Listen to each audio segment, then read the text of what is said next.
moment we've all been waiting for. My first guest was on the worst soccer team in the World Cup. That's right, the United States soccer team. And he's here to tell us why we lost to Iran. So please welcome the guy with all the answers, Alexi Lalas.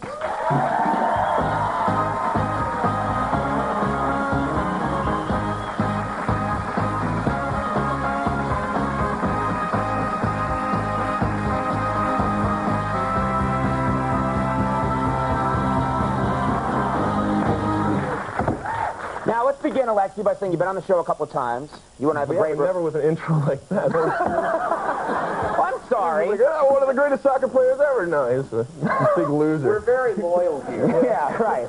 Well, no, I mean, look, I'll be the first to say I'm a terrible athlete. I know how hard it is for you guys to do what you do. But a lot of people are wondering, with the U.S. soccer team, what happened? What? Just what tell us what the deal was. Oh, boy. It was, El Nino. Well, then... That's it. That's all that happened, right? Yeah, it was a combination of a lot of things. But, you know, it was unfortunate because we all thought that we were going to do very, very well, and we didn't. And there were some things on and off the field that we had problems with. Now, the coach. Let's talk about the coach, okay? Everyone wants to... What, you going to hammer him? You going to hammer him? You going to hammer him? Well, you don't have to hammer him. We just want a fair and reasonable assessment of how the coach performed for you guys, and then we'll edit the show later on and make it sound bad. I mean, fair and reasonable. We lost to Iran. There were 32 teams in the tournament, and we finished 32nd. So that would put you guys last. Yeah. Oh, God. Yeah. It was a debacle, and it was embarrassing for us, especially the Iran game, because you got a game like Iran, and even Joe Blow, who doesn't really care about soccer, is going to check it out because, all right, let's beat up on the Iranians. You know, that's cool. Everybody likes to do that, whether it's on the soccer field or, down the street. Right. So, and we were up on that, too. It was great. Right. And, to lose to Iran, and it wasn't necessarily all the political stuff surrounding the game, but it was the fact that we're a better team than Iran, and we should beat them. Right. And we didn't. And it was disappointing to us because in this World Cup, we had incredible potential, and we didn't realize that. But, it's going to go on. Soccer's going to go on. Well, let me ask you something. You did not play at all, which I thought was kind of interesting. Is that right? Did you play at all in any of the games? No. No.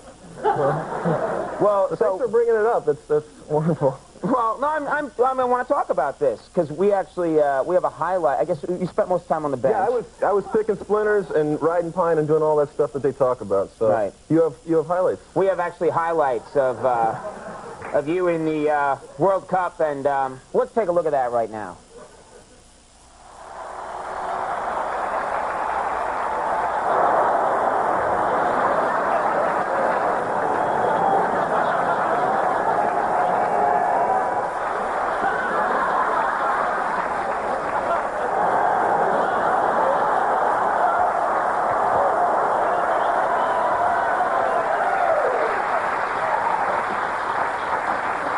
The World Cup wasn't so bad.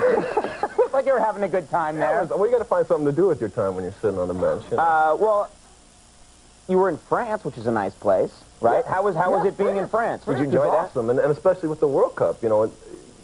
The French are kind of a pain in the ass, but you tend to find the French in France. That's the problem. Exactly. That's where some of them tend to hang out. If there weren't so many French, and they're like really cool people. I mean, everything they do is cool, and there's not a whole lot of emotion. So, this is the World Cup, and only now they're starting to get further and further along in the tournament. Now they're in the final. They're actually starting to show some emotion. But, man, they're cool.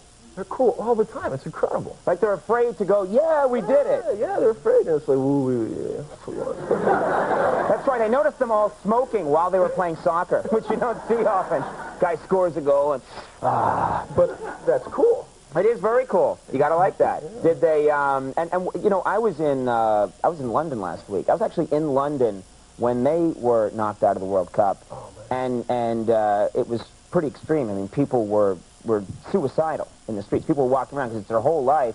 I was curious what your take was on the British hooligans, because everyone was talking about them.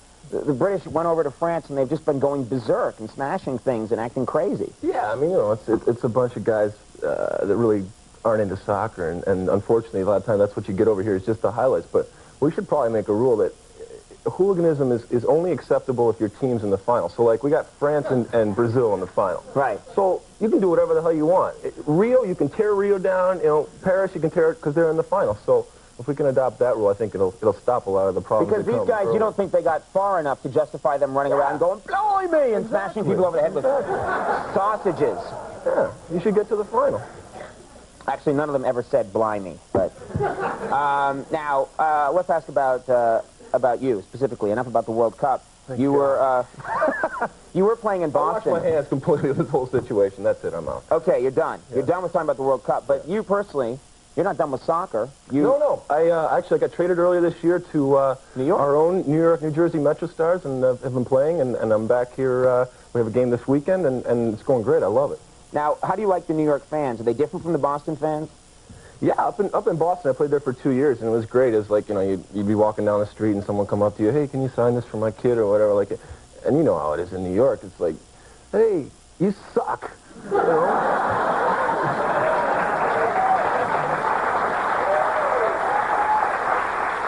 So I swear. Why would I know about that? So we want to get your take. Who's going to win the World Cup? Is it going to be France or Brazil? Who would you put the money on?